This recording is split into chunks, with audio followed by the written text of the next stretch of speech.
La palabra de Dios es viva y es eficaz.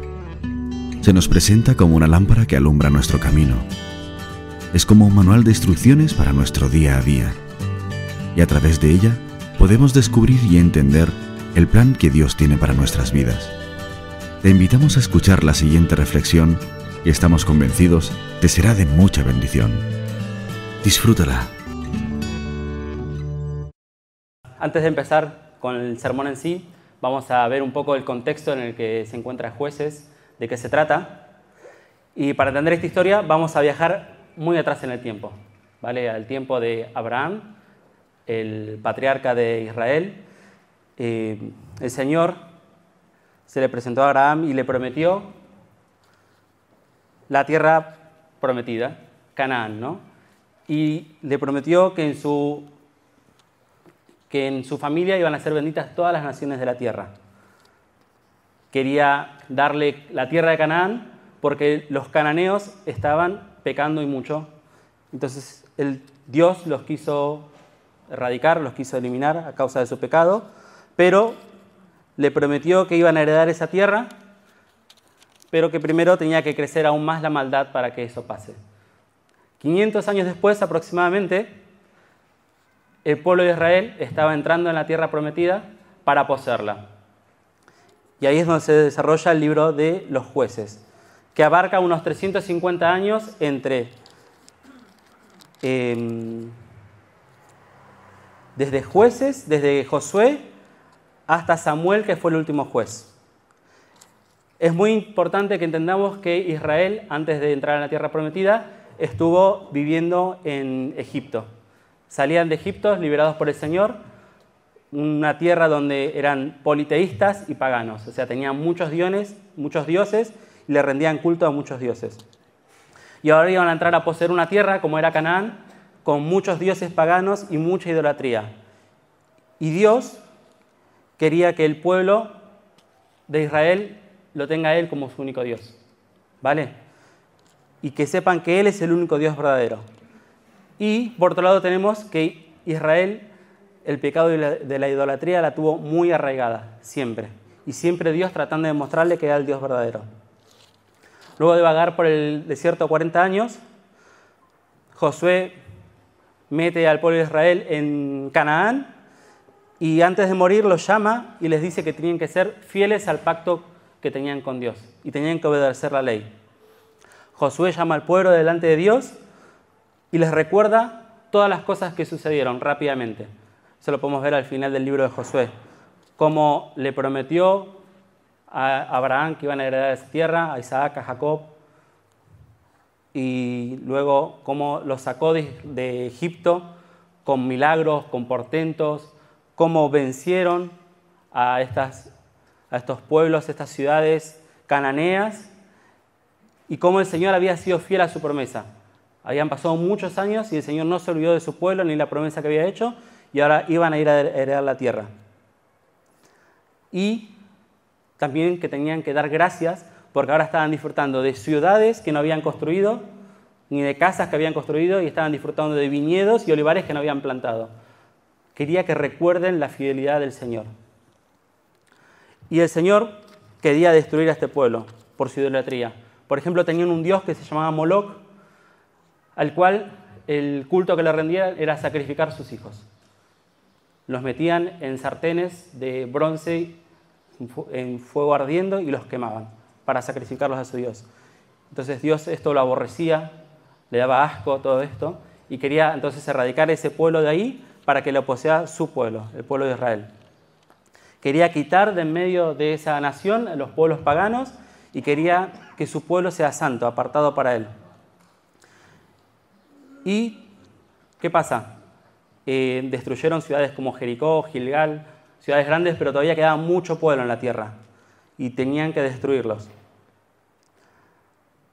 Entonces Josué les dice, tienen que recordar este pacto, tienen que servir al Señor, y ellos dijeron, vamos a servir al Señor, obedeceremos.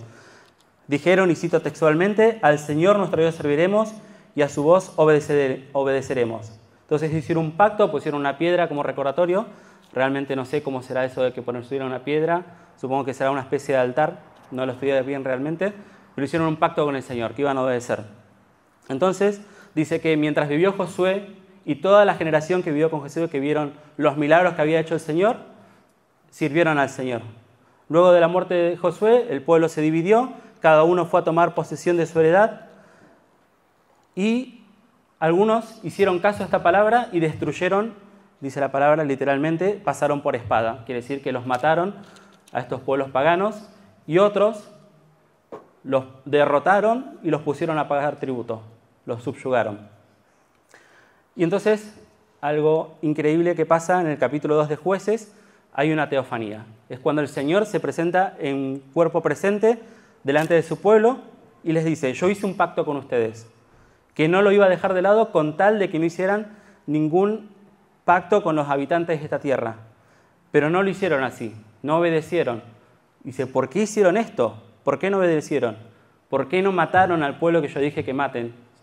Sino que los derrotaron y los pusieron a pagar tributos. Entonces el Señor les dijo que ahora nunca más iban a poder librar de estos pueblos, que iban a ser tropezadero y que iban a ser azotes a sus costados. Entonces el Señor se fue, los dejó, ellos lloraron, hicieron sacrificios en señal de arrepentimiento. Vamos a ver muy por encima el libro de Jueces en este capítulo 2, pero que nos da una idea general de lo que se va a tratar el libro. Si no leyeron la historia de Jueces, les invito a que la lean, que es muy interesante. Es una historia realmente terrible, violenta, trágica y oscura. Se puede ver la falta de liderazgo, la corrupción que había en el pueblo. Israel básicamente se convierte o son iguales a los cananeos. Y también vamos a ver y resaltar el carácter del Señor y su fidelidad. Entonces, el título de este sermón se llama Él permanece fiel. Es una lectura corta, pero te invito a que, teniendo todos estos datos en mente, conectes conmigo con la palabra. Vamos a leer Jueces, capítulo 2, del 8 al 12. Va a estar proyectado en la pantalla. Dice así la palabra del Señor. Pero murió Josué, versículo 8, saltamos al 10, y murió también toda aquella generación. Pero la generación que se levantó después no conocía al Señor ni la obra que Él había hecho por Israel. Después los hijos de Israel hicieron lo malo ante los ojos del Señor y sirvieron a los Baales. Dejaron al Señor, el Dios de sus padres, que los había sacado de la tierra de Egipto, y se fueron tras otros dioses, los dioses de los pueblos que estaban a su alrededor, y los adoraron, de modo que provocaron la ira del Señor. El primer punto de este sermón se llama Conoce y ama al Señor, y nos enfocaremos en el versículo 10. Pero la generación que se levantó no conocía al Señor ni la obra que había hecho por Israel. Entonces, quiero identificar el primer punto del comienzo de la decadencia del pueblo de Israel en esta ocasión. Dice que mientras vivió Josué y el pueblo que estaba con él, sus contemporáneos sirvieron al Señor. Pero muerta toda esta gente, se levantó un pueblo, una generación que no conocía al Señor. El pueblo había olvidado el pacto que Dios había hecho con ellos, y ellos olvidaron el pacto que habían hecho con el Señor de que iban a obedecer a su palabra. Y yo creo que no lo hicieron bien, no sirvieron al Señor bien. Alguno dirá, ¿cómo que no lo hicieron bien? Si la palabra dice, ¿no? Mientras vivieron, sirvieron al Señor. Quiero que comparemos un versículo en paralelo para que entendamos por qué digo que para mí que no lo hicieron bien, cuando dice que sirvieron al Señor. Lo vamos a encontrar en Deuteronomio 6, el versículo 5 al 7. Textos muy conocidos. Dice así, está en pantalla: amarás al Señor tu Dios con todo tu corazón y con toda tu alma y con todas tus fuerzas. Y estas palabras que yo te mando hoy estarán sobre tu corazón. Se las repetirás a tus hijos y les hablarás de ella cuando estés en casa, cuando vayas de camino, al acostarte y cuando te levantes. Las atarás como una señal en tu mano y estarán como frontales ante tus ojos. Las escribirás en los postes de tu casa y en tus puertas. Quiero que nos hagamos una pregunta. ¿Cómo si sirvieron al Señor se levantó una generación que no conocía al Señor? Creo que el texto habla por sí mismo. Debían amar al Señor con todo su corazón, con su alma y sus fuerzas. Y de un corazón que ama, iban a poder hacer todas las cosas que tenían que hacer. ¿Qué debían hacer? Contarles a sus hijos de quién era Dios. ¿Por qué le debían amar? El Señor los eligió, los liberó, los salvó de la tierra de Egipto, los metió en la tierra prometida. Estaban disfrutando de cosas por las cuales no trabajaron, como sus casas, sus ciudades, olivares, viñedos. Era una tierra donde fluía leche y miel. Y esto recordándoles la promesa que le había hecho Abraham, que se estaba cumpliendo. Entonces, ¿cómo no iban a recordar esto a sus hijos, a contárselos? ¿Y cuándo debían hacerlo? Debían hacerlo cuando salían a comer unas tapas, cuando iban al Mercadona, cuando estaban en la casa de sus amigos, o lavando, o trabajando, o comprando, o lo que sea. Tenían que comprar textos en Amazon o AliExpress, como los que están pegados ahí al costado, con texto que les recuerde quién era el Señor, pegarle un pescadito al coche. Todas esas cosas debían hacer. Hablarle a sus hijos desde que se despertaban hasta que se acostaban, hasta que se dormían. Esto, todo el día, todos los días. Hablando del Señor, recordando cómo mantuvo su fidelidad después de tantos años. Pero en Jueces vemos el resultado que para mí fue claro: no amaron al Señor. Por eso no se cumplió esa palabra, por eso habían olvidado al Señor y no lo conocían. No sabían lo que el Señor había hecho por ellos. Estoy casi seguro que si servían al Señor era porque el pueblo de Israel había caído en la religiosidad, en el hacer por hacer, en el cumplir porque toca, en costumbres, en formas, en leyes. No lo amaron realmente. Y lamentablemente esto vemos que puede pasar siempre. El Señor mismo lo dice en Mateo 15 o en Isaías 29, este pueblo de labios me honra, mas su corazón está lejos de mí. Israel cayó en una adoración muerta, en el hacer por hacer, porque toca. Y eso fue lo que transmitieron. No transmitieron amor, no transmitieron gratitud a sus hijos ni a la generación que venían. Entonces no conocían el carácter de Dios y su fidelidad. Esta primera parte del mensaje, para mí, y quiero de verdad, el deseo del corazón, que sea una advertencia para prestar mucha atención como iglesia. Yo sé que estamos muy contentos con la iglesia que el Señor nos dio, yo el primero. Estamos contentos con la obra que está haciendo el Señor, con la familia pastoral, cómo crece la iglesia, cómo se añaden almas. Muchos estamos sirviendo en muchos departamentos, pero hermanos, tengamos cuidado de no caer en la religiosidad, en el legalismo, de hacer por hacer. Si no estás amando al Señor, mejor no hagas nada. Ese es mi consejo. Y pedir al Señor que te ayude a amarlo de verdad, que te recuerde quién es Él. Dios no quiere tus obras, Dios quiere tu corazón. Fíjense que en Deuteronomios el Señor pide que amemos al Señor. Y de un corazón que ama debemos hacer todas estas cosas como iglesia. Hablarle a nuestros hijos todo el día, todos los días. A nuestros hermanos, primos, tíos, familia. Contarles cómo el Señor te salvó, te amó, te salvó del infierno. Cómo te prometió que te vaya a ver con Él al cielo cuando se acabe aquí tu vida. Tenemos que predicar el Evangelio. Lo que veo yo acá es discipulado. Tenemos que cuidar los unos de los otros como iglesia. Tenemos que alentarnos, tenemos que contarnos cómo el Señor nos salvó, cómo el Señor nos cuida, cómo el Señor nos salva de nosotros mismos. Si estamos en nuestra casa y nos peleamos delante de nuestros hijos, también delante de nuestros hijos pedirle perdón y explicarles que estuvo mal, pero que el Señor nos perdona.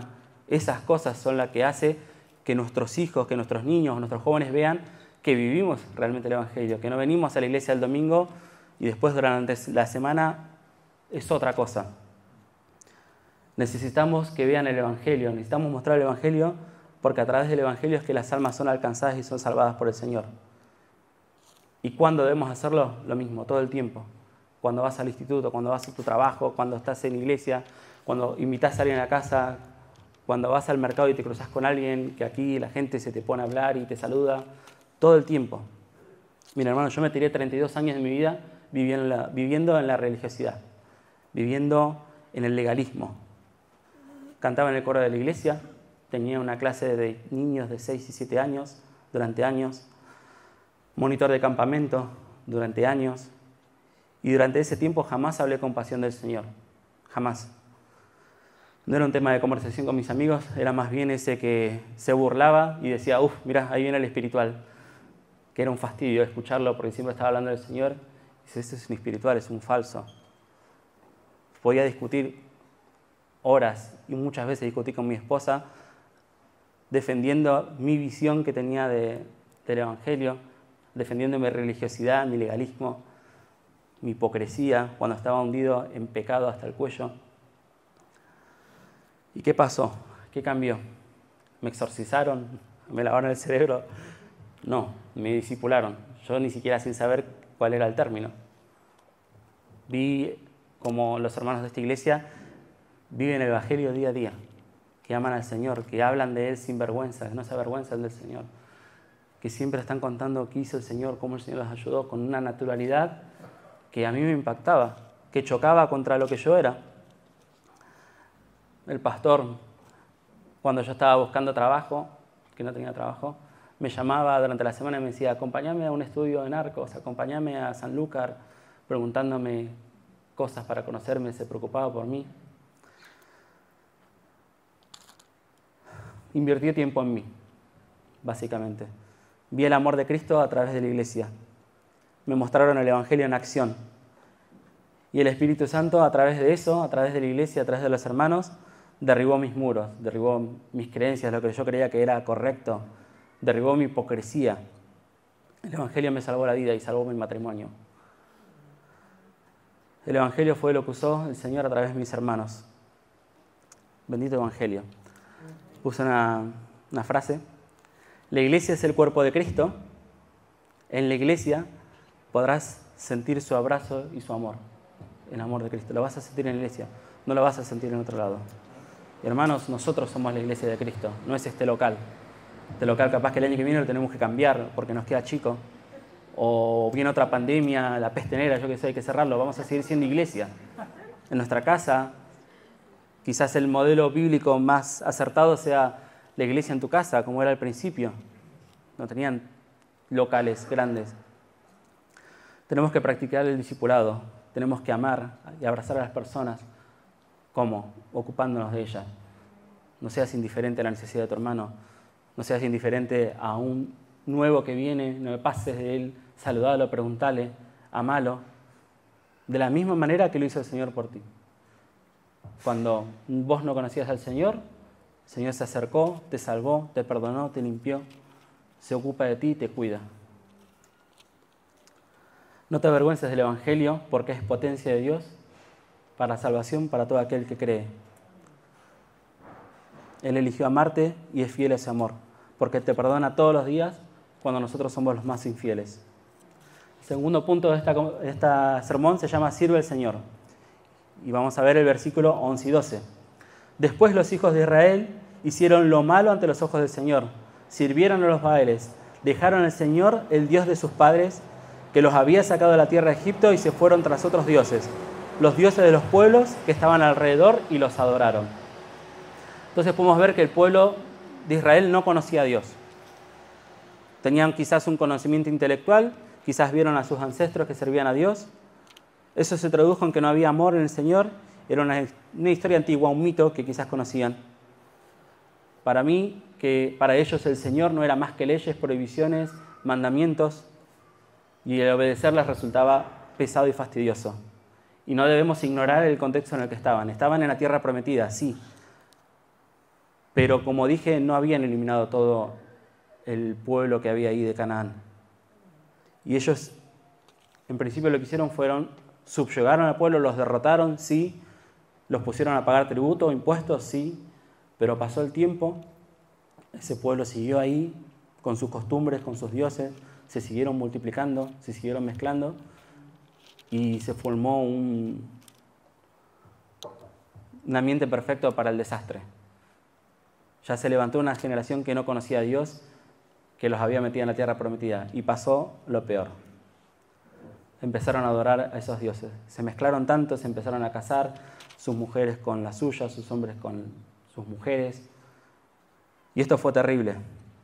En el versículo 12 y 17 dice que se fueron tras sus dioses, pero me gusta como lo dice la Reina Valera 1909, que era la que yo usaba en Argentina, que es una traducción más literal en esta parte, que dice que usaron, que en hebreo se llama sana, la palabra, ahí está, clarísimo. Esto es que se prostituyeron, que fornicaron detrás de dioses ajenos que adoraron. Esto quiere decir que entregaron sus corazones a esos dioses. Pusieron todo su amor, su anhelo, sus fuerzas en seguir dioses y adorar dioses, que llegaron de adorar en bosques y prender inciensos para dar gracias por las lluvias que tenían, terminaron prendiendo fuego a sus hijos en un horno de fuego para pedir clemencia a esos dioses en temporadas de sequía que azotaba la tierra. Y todas estas conductas depravadas al hombre le encanta.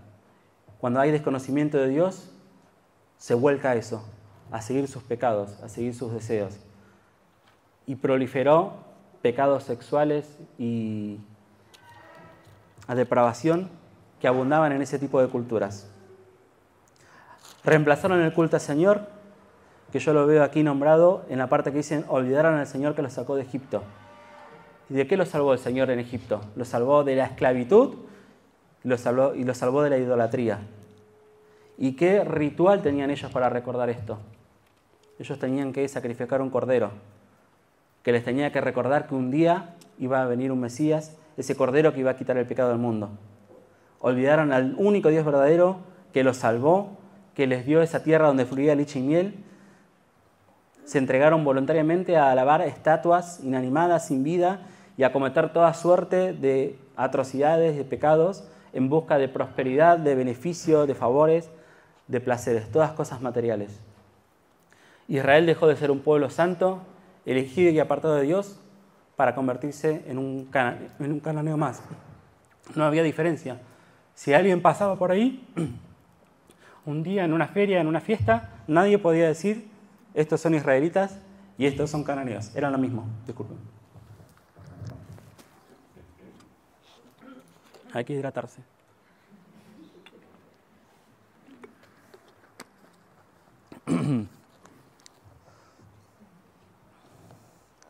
Entonces, como venimos viendo, esto no pinta nada bien. Estamos espantados con el pueblo de Israel de lo bajo que llegó a caer. Y si no te diste cuenta, te lo voy a decir, espero que nadie se ofenda, somos exactamente igual al pueblo de Israel.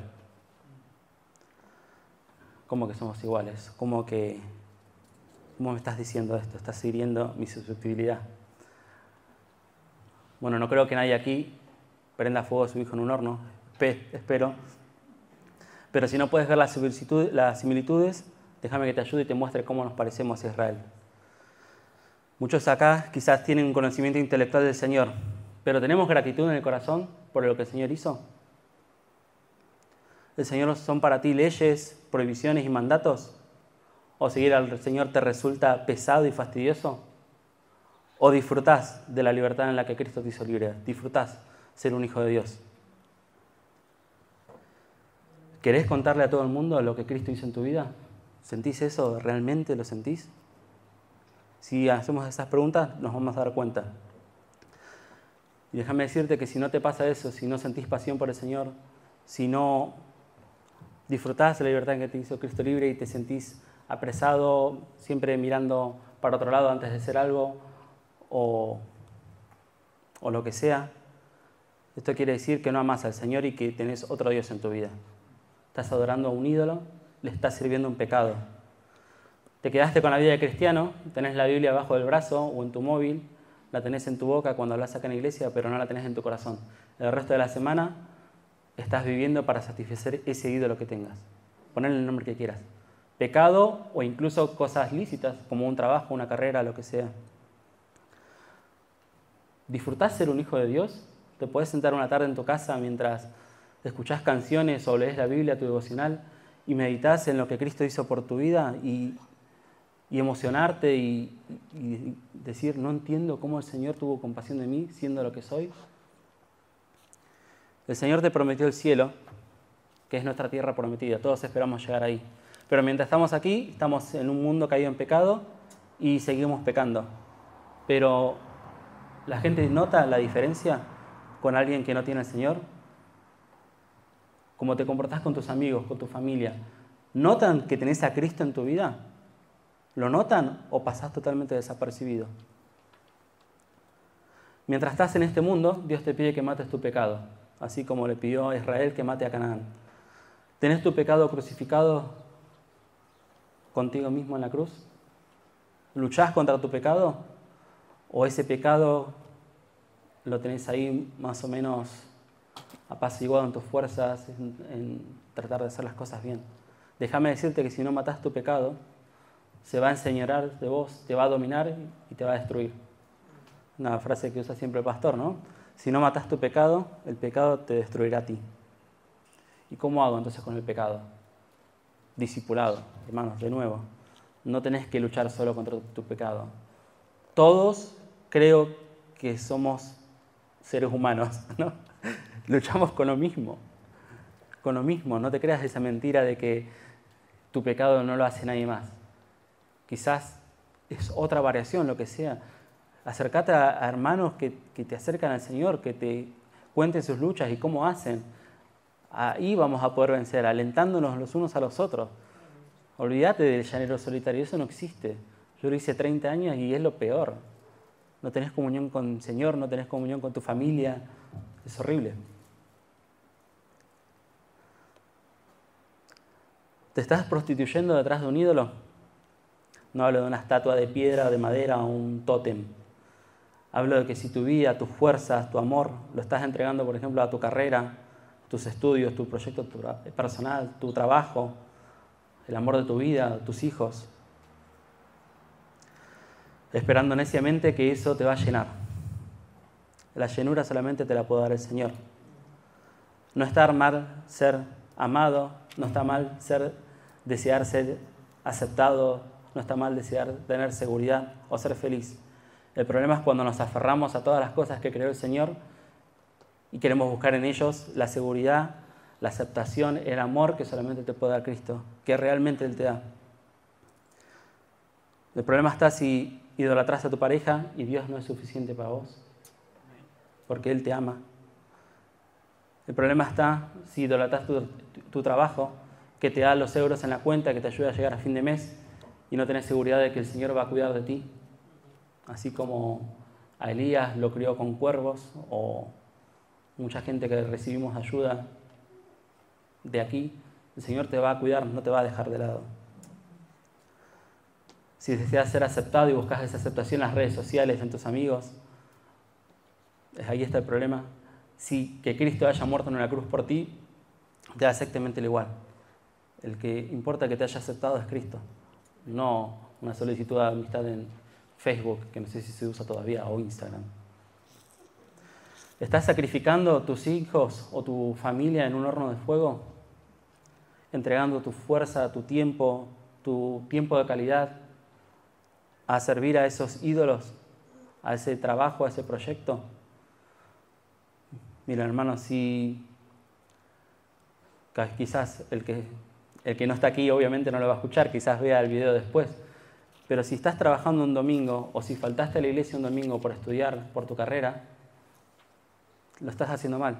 Tenés que tener fe en el Señor. Tenés 6 días después o después de la reunión para estudiar.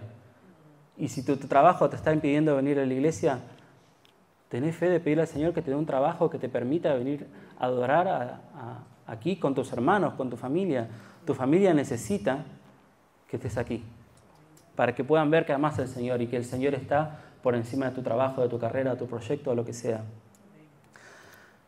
Tienes que entender que cuando estás viviendo para ti y tus deseos, si eres hijo de Dios, le estás siendo infiel al Señor. Le estás siendo infiel. No entregues tu vida, tu cuerpo, tus fuerzas, tus ganas a estos ídolos de este mundo, a eso que te da lo que tenés. Dáselo al Señor, que Él te da lo que tenés. El aliento de cada día, tus fuerzas, tus capacidades, te las dio todo el Señor, no tu trabajo. Vamos al tercer punto. Siempre fiel, le puse este punto. Y el punto a tratar es el versículo 12. De modo que provocaron la ira del Señor. El Señor siempre es fiel. Pero bueno, capaz que alguno se está preguntando qué tiene que ver con que el Señor es fiel, con que provocaron la ira del Señor. Yo creo que tiene que ver todo. Vamos a ver el siguiente texto, que dice, porque el Señor disciplina al que ama y castiga a todo el que recibe por hijo. Eso está en Hebreos 12:7 y en Jeremías 29:11, porque yo sé los pensamientos que tengo acerca de vosotros, dice el Señor, pensamientos de paz y no de mal, para daros el fin que esperáis. El pueblo de Israel era su pueblo amado, eran sus hijos. Por tanto, el Señor los castigó, porque es fiel, y su ira es santa.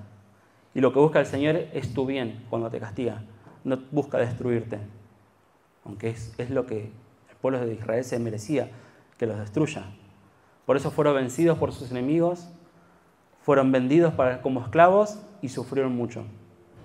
Porque lo dice el versículo 14 y 15, que no lo leímos en la lectura principal, pero dice, entonces se encendió el furor del Señor contra Israel, quien los entregó en manos de salteadores, que los despojaron y los vendió en manos de sus enemigos de alrededor, a los que no pudieron ya hacer frente.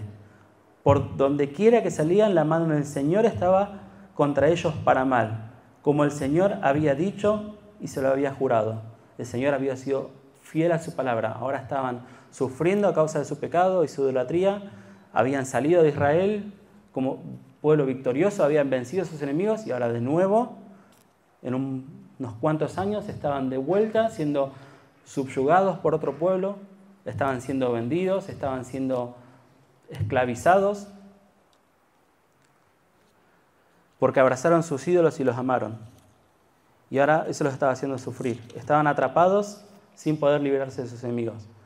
Por donde quiera que ellos querían salir, eran vencidos. No porque los enemigos eran unas máquinas mejor que ellos, fue porque el Señor estaba contra ellos. No tenían salvación. Entonces lo que podemos ver es que el Señor es siempre fiel. Quizás pensamos que el Señor es fiel cuando que pasan cosas buenas, cuando cuida de ti, cuando nos sostiene en momentos de prueba, pero Él es fiel siempre, siempre es fiel. Cuando da y cuando quita, es fiel. Cuando te bendice, es fiel. Y cuando te castiga, también es fiel. Cuando pasás por una buena racha o estás pasando por aflicción. Y en lo particular, con nosotros o con el pueblo de Dios, Él es fiel cuando tú eres infiel. Él sigue siendo fiel a su palabra, que vas a ser bendito en el nombre del Señor y sigue siendo fiel. Cuando estás amado de tus pecados y tus ídolos, es fiel esperándote y te ama con amor eterno y te soporta con misericordia y no te destruye. Y cuando decide castigarte es porque provocaste la ira de Dios y una ira santa. Y es fiel mediante su castigo, porque al que recibe por hijo castiga. Y cuando decides seguir pecando y seguir amándote a ti mismo y a tus ídolos, vas a sufrir. Vas a sufrir.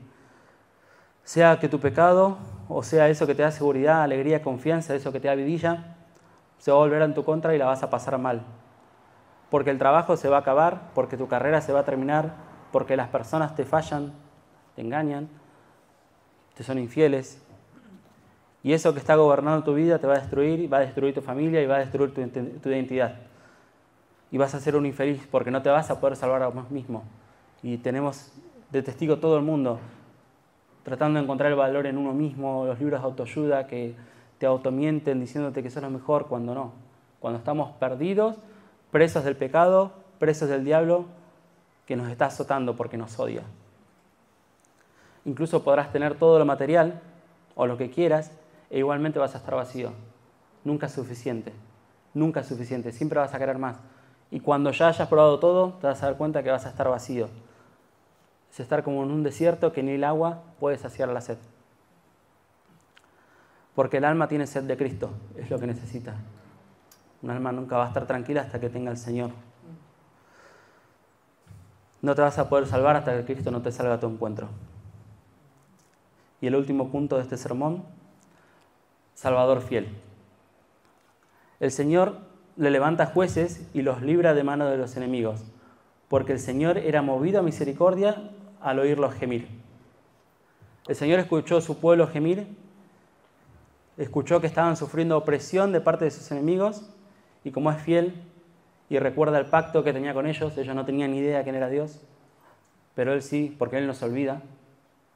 El Señor fue movido a misericordia. De nuevo, Él siente misericordia y se mueve y entra en acción para salvar y buscar a su pueblo infiel. En esta ocasión, como el nombre del libro, levanta jueces. No pienses en un juez de la corte con una sotana negra y rulitos blancos y un mazo de madera. Eran más bien una suerte de líderes tribales, políticos y militares que tenían los pueblos. El Señor derramaba su espíritu sobre ese juez y el juez liberaba al pueblo teniendo batallas y luchas y guerras contra los paganos y los liberaba de sus manos de sus enemigos. Quizás les suenen nombres como Gedeón, Jefté, Sansón, Samuel, que fue un juez también. Es curioso que el texto dice que gemían, pero no clamaban al Señor. Claro, no lo conocían. Pero el Señor, recordando nuevamente su fidelidad, tenía misericordia de ellos.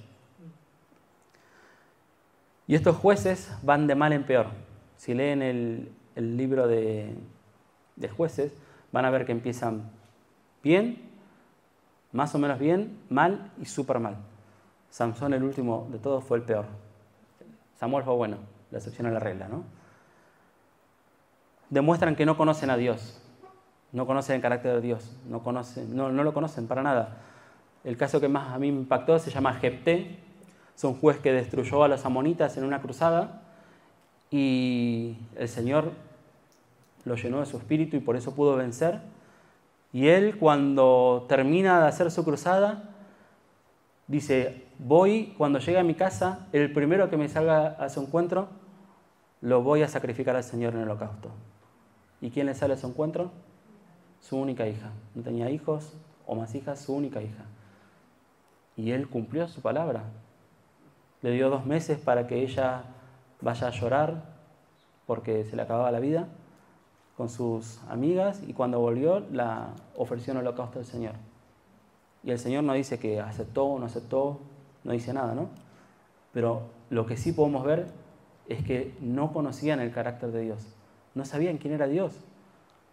Seguían tan contaminados de la idolatría que, no sé, se habrá imaginado que eso que estaba haciendo, entregando a su hija en el holocausto, a Dios le iba a agradar. Y eso es desconocimiento total. Así estaban de mal. Pero el Señor es soberano y va a usar gente, va a usar personas pecadoras como fueron Jefté o los jueces, como puede usar una piedra o una burra para reprender. Pero no quiere decir que Dios aprueba estas cosas. Entonces, el libro de Jueces es una espiral descendente de, lo voy a poner en un cartel, pecado, opresión, arrepentimiento, libertad, paz y otra vez pecado. Cada vez que se levantaba un juez, el Señor, ellos estaban en pecado, eran oprimidos, ellos clamaban, se arrepentían, el Señor les libertaba a través de un juez, tenían paz por un tiempo, hasta que moría el juez y volvían otra vez detrás de sus dioses, y dice peor que sus padres. Tan mal le va la historia a Israel en estos 350 años, que el último texto de la Biblia dice, en Jueces 21, 25, en aquellos días no había rey en Israel, cada cual hacía lo que bien le parecía. Eso era la ley del más fuerte. Lo que se le ocurría, eso hacían. No había consejo de Dios, no había conocimiento de Dios. En este último punto, hice una foto por arriba. Creo que si el Señor nos está hablando, espero que sí, tenemos que sentir que somos un desastre, que el pueblo de Israel es un desastre. Parece esas películas basadas en hechos reales donde el héroe que amamos muere. Es una tragedia.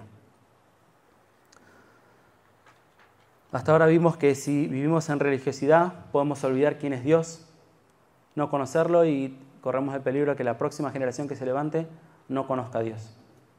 Al no conocer a Dios, nuestro corazón se va a ir detrás de un ídolo, de un pecado, que nos dice la mentira de que vamos a encontrar la felicidad, la suficiencia, todo lo que necesitamos en ese ídolo. Y si vivimos de esa manera, si somos hijos de Dios, Dios te va a castigar y vas a sufrir. El libro tiene la intención de mostrar de que somos un desastre y que en el desconocimiento de Dios nos autodestruimos. El pecado nos lleva a la ruina y que no tenemos escapatoria y no tenemos salvación.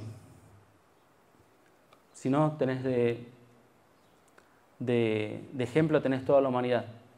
viviendo de espalda a Dios, desconociéndolo y haciendo todas las atrocidades que hace la raza humana desde que existe, a veces en nombre de Dios o de sus dioses, o de Alá, o de la gente que se tira una cuerda y explota, o llevando libertad de Estados Unidos a Afganistán, atrocidades, guerras, muertes, violencia. Eso es el total desconocimiento de Dios. Pero el libro dice que no había rey en Israel. Y ahora sabemos, porque tenemos el resto de la Biblia, de que hubo también un descendiente de la niña Abraham que se llamó David, que fue rey de Israel, que fue el primer rey que tuvo Israel, que fue conforme al corazón de Dios porque lo puso Dios a este rey.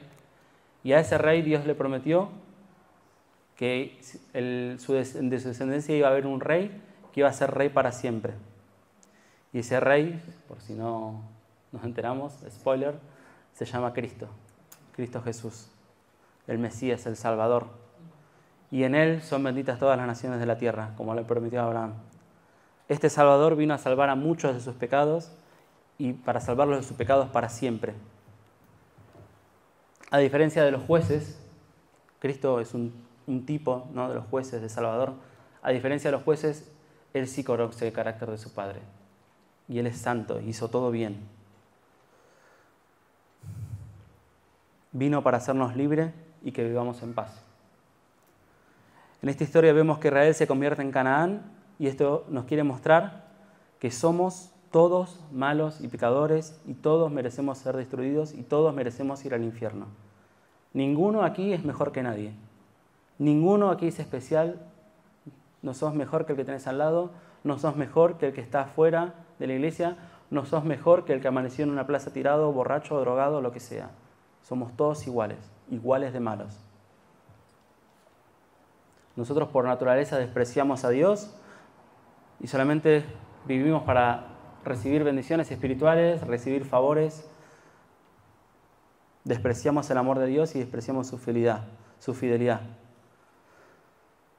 Tratamos de hacer tratos con Dios. Bueno, si yo oro o si hago ayuno o si hago tal, me das tal.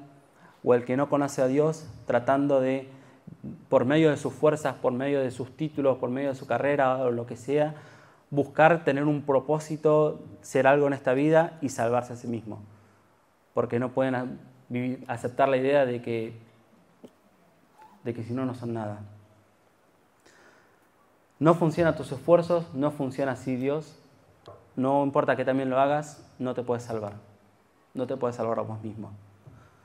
Y como dijimos que esta historia parece una tragedia en la que el héroe muere, pues sí murió. Cristo murió en una cruz maldita para salvar a su pueblo de sus pecados. Y tuvo misericordia, porque nosotros, tú, yo, el que sea, merecemos ir al infierno y punto. Se podría terminar la Biblia ahí y Dios sigue siendo fiel y sigue siendo amor y sigue siendo justo. Pero la buena noticia es que Dios es amor y es movido a misericordia. Y en este día, como un regalo inmerecido, que eso quiere decir la palabra gracia, regalo inmerecido, puedes ser perdonado, puedes ser amado de Él y puede ser día de salvación. Yo no sé a quién va a salvar el Señor de sus pecados, pero tenés la posibilidad de que Dios te perdone a pesar de lo que eres.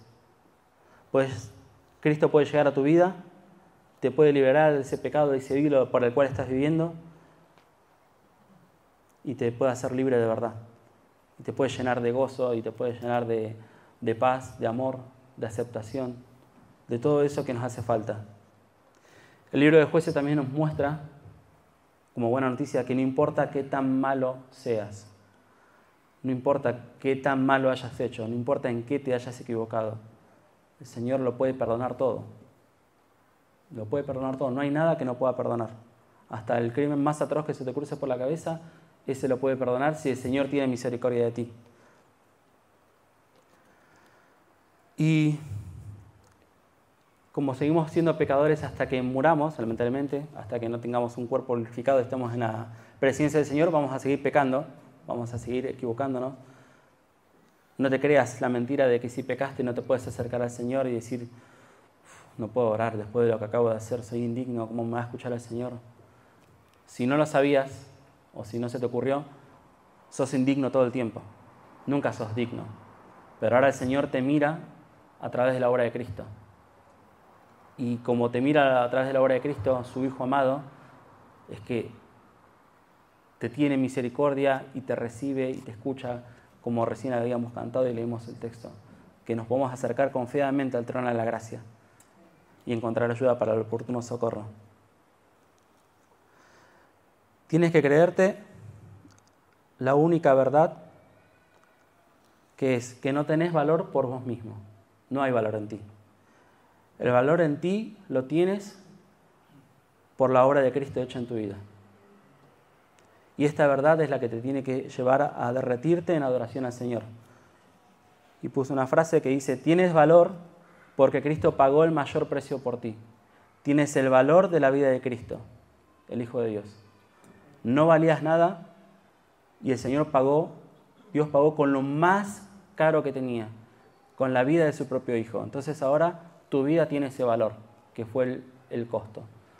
Ahí tenemos que tener nuestro valor, no en lo que nosotros hagamos ni en lo que dejemos de hacer, porque no nos merecemos nada. Por eso, oremos para que el Señor traiga convicción de pecado sobre nuestras vidas, convicción de pecado sobre el que está escuchando esto, que quizás es la primera vez que lo escucha, y que pueda ser día de salvación. Que entiendan que no merecen nada de Dios, pero que Dios está regalando gratis su salvación. Y puede ser perdonado. Dios te va a ver con amor porque te va a mirar como a su Hijo, porque puedes ser adoptado por Él y porque vas a estar con Él en el cielo cuando todo esto pase. Entonces tenemos que rendirnos a sus pies y adorarlo y servirle. Debemos conocerlo. Tenés la Biblia para leerla y conocer a Dios realmente como es, para hacer lo que Él te pide, no el Dios que nosotros nos hacemos a nuestra imagen, que, bueno, yo soy bueno, no maté a nadie o no hago tal. Tenemos la Biblia y ahí lo vamos a conocer su carácter y te va a ayudar en los momentos de aflicción. Vas a poder ver su fidelidad y aprender de su fidelidad en los salmos, o cuando estás por aflicción, o cuando estás bien, o cuando estás mal, o cuando estés por atravesar la muerte. Ahí vas a ver que el Señor es fiel y está contigo y te está cuidando. Vamos a terminar esta parte de la reunión. Vamos a cantar una canción mientras meditamos en la fidelidad del Señor.